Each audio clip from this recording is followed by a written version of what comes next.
Pertama kali disebutin sebagai sang juara dengan bangga, perasaan dan reaksinya tuh gimana?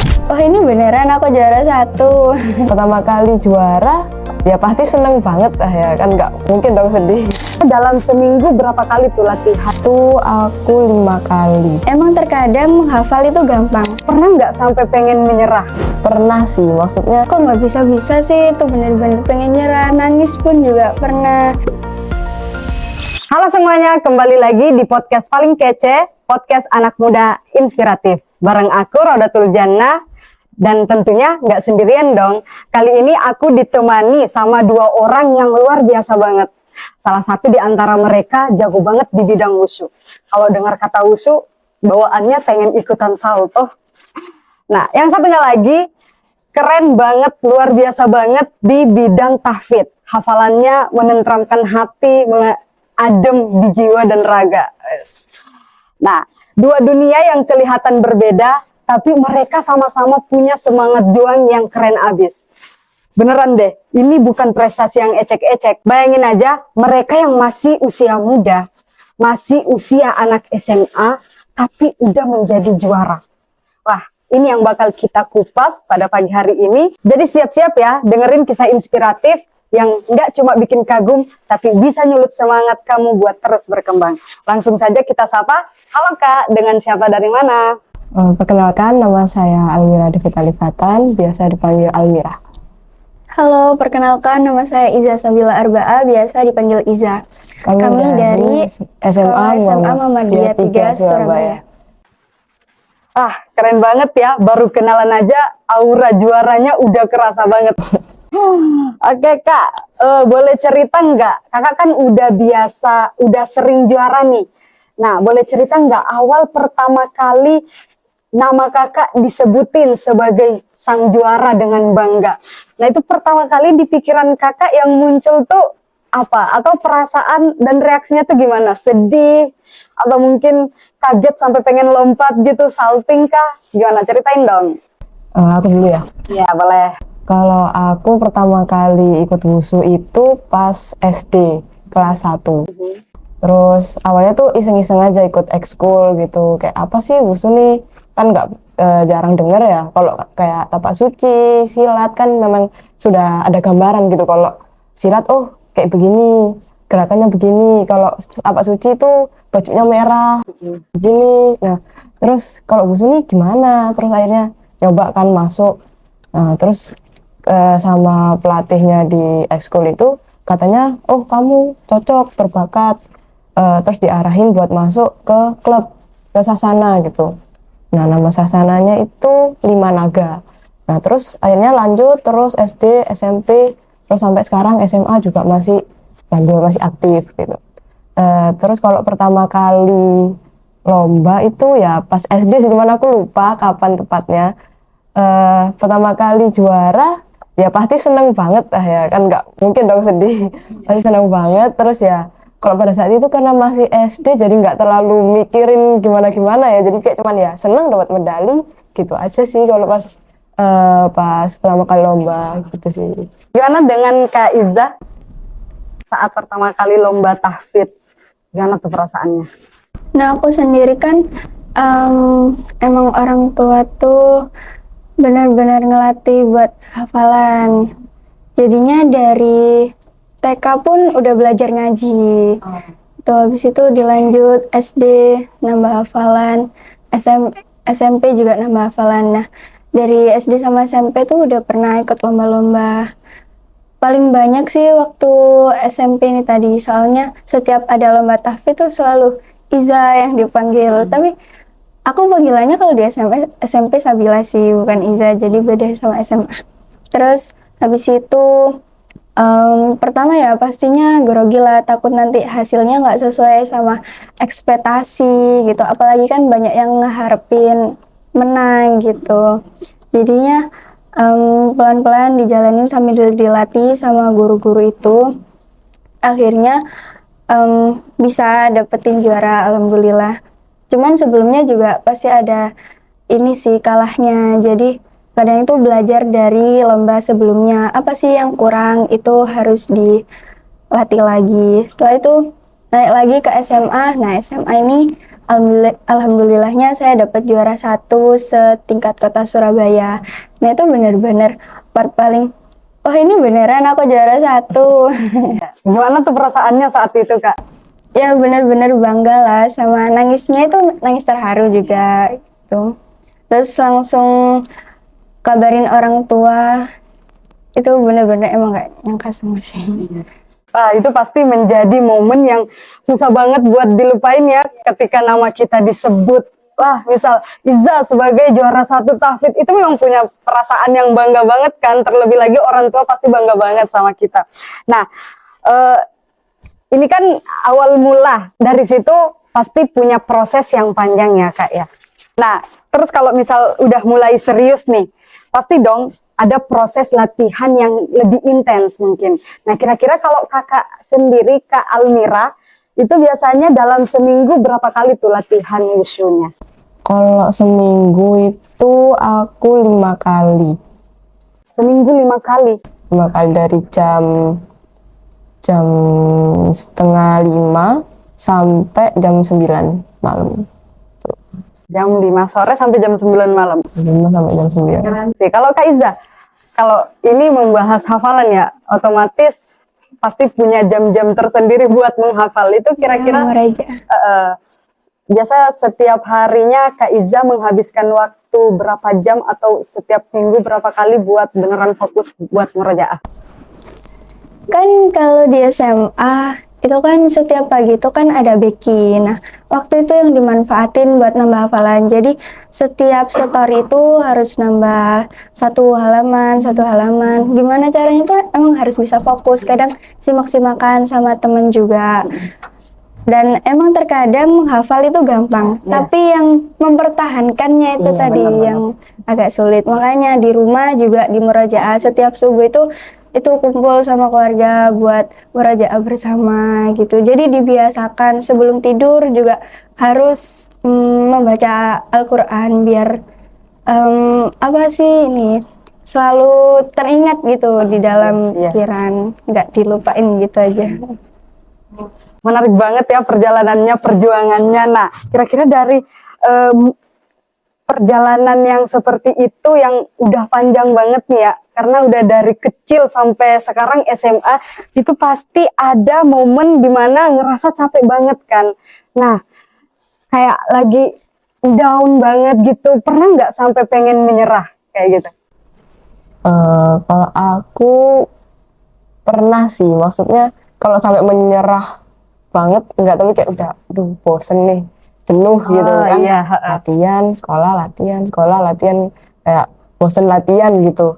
Tapi kalau mengatasinya ya, kalau aku lebih ke biasanya kalau aku pakai dengerin musik ketika latihan gitu, biar lebih semangat. Terus juga biasanya kalau aku masa sih aku belum ada kepuasan gitu, kayak masa sih aku cuma sampai segini, masa nggak pengen lebih gitu. Iya benar. Jadi untuk maju semangat gitu. Itu sih kalau aku. Kalau Kak Iza sendiri? Nah, aku sendiri pasti kan setiap orang juga punya titik lemahnya sendiri ya. Jadi hafalan kadang kok nggak bisa-bisa sih, itu bener-bener pengen nyerah. Nangis pun juga pernah, nangis berhari-hari sampai pikiran tuh kosong banget. Soalnya kenapa ya kok nggak bisa masuk-masuk gitu.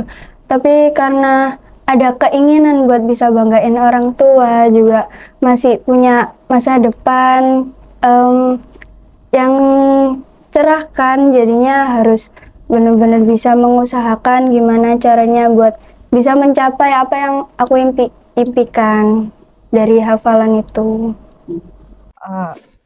Nah, dalam perjalanannya kakak, ini pasti berat banget ya kalau misal lagi di fase down banget sampai pengen menyerah. Nah, itu ada nggak sosok atau orang yang paling berpengaruh buat kita menjadikan motivasi gitu lah buat terus berkembang? Nah, mungkin semangat-semangat dari teman, orang tua ataupun guru itu yang lebih berpengaruh di semangat kakak itu siapa? Kalau aku yang paling berpengaruh dari orang tua sih. Orang tua. Orang tua sangat mendukung gitu. Kalau aku sih orang tua. Kalau Kak Almira sendiri? Kak Iza. Kak Iza, maaf. Kalau Kak Iza? Ya aku juga pastinya pertama ya dari orang tua juga, terus kakak juga kan support, guru-guru juga pastinya sama teman-teman. Pokoknya selagi banyak yang support aku tuh aku jadi bener-bener wah banyak nih yang ngeharapin aku buat jadi yang terbaik. Jadinya aku juga harus bisa Iya, benar. mencapai apa yang mereka inginkan juga gitu. Nah, kalau selama perjalanan wushu itu kan latihan fisik ya kak ya. Ada nggak pernah nggak kira-kira tantangan yang paling besar yang kakak hadapi? Misal kecelakaan atau pernah sakit? Oh, kalau kayak kecelakaan itu jarang sih aku, alhamdulillahnya jarang. Tapi emang kalau aku biasanya punya kayak apa istilahnya, tukang pijet yang memang khusus buat benerin aku gitu. Aku biasanya punya langganan kayak gitu, jadi alhamdulillah nggak pernah sampai cedera-cedera parah. Terus karena memang aku ada yang nomor tandingnya itu tarung, tapi emang jurus. Jadi jurusnya misalnya aku mukul, nanti dia nelak. Jadi udah disetting kayak kayak main film gitu. Itu sih biasanya yang sering bikin cedera karena kan kena pukul atau kena senjata gitu. Tapi ya alhamdulillahnya nggak ada yang sampai parah gitu. Alhamdulillah. Kalau Kaiza sendiri dalam menghafal tuh tantangan terberatnya apa sih? Kadang kalau misal habis lomba terus kalah, adalah pasti Kecewa gitu ya. terus kadang ada omongan mungkin dari orang, kok anak ini itu ya kayak turun apa gimana, kan jadinya masuk ke hati. Nah akhirnya mikir-mikir kayak gitu, tapi ya nggak apa-apa sih selama kita bisa buktikan yang terbaik sama orang-orang itu tadi. Nah, oke. Kalau boleh jujur nih ya kak, juara itu menurut kakak lebih kepada pengakuan atau validitas atau mungkin sebuah proses, atau adakah makna juara yang lebih mendalam dari kakak masing-masing gitu? Menurut aku juara itu ketika kamu bisa tetap konsisten dan disiplin di saat terendah ataupun di saat apapun kamu tetap masih bisa konsisten gitu untuk berlatih, untuk menjaga pola makan. Terus kalau ibadah juga kan nggak mungkin kita hanya berusaha tapi nggak berserah diri juga kan. Itu sih. Kalau dari Kak Iza sendiri? Ya, juara itu pasti hasil dari proses kita selama ini tuh bagaimana. Jadinya jangan putus asa buat berproses karena masih banyaklah jalan yang masih bisa diraih. Coba lagi karena tuh nanti hasilnya juga pasti akan indah kalau kita benar-benar mau mengusahakan yang terbaik itu tadi. Kan Allah juga pasti memudahkan hambanya yang ini ya udah niat dalam hati. Yang saya tangkap berarti juara ini nggak cuma sekedar pengakuan. Kalau itu beneran yang istilahnya hanya divaliditasi ya, kayak gitu. Berarti juara ini bagaimana kita juara dalam diri kita sendiri ketika kita bisa konsisten, ketika kita bisa tetap mengusahakan apa yang sudah menjadi bakat kita, kayak gitu.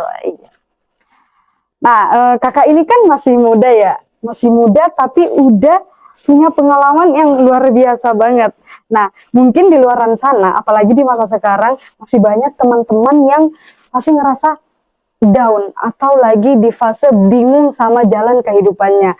Kira-kira pesan apa nih yang pengen kakak sampaikan kepada teman-teman yang ada di luar sana? Kalau buat teman-teman yang lagi berusaha juga, lagi berjuang juga, mungkin terus lagi down, gimana sih ngomong? Tetap semangat ya, karena ya kita ya seperti tadi yang Iza bilang, pasti hasilnya akan indah kalau kita mengusahakan gitu.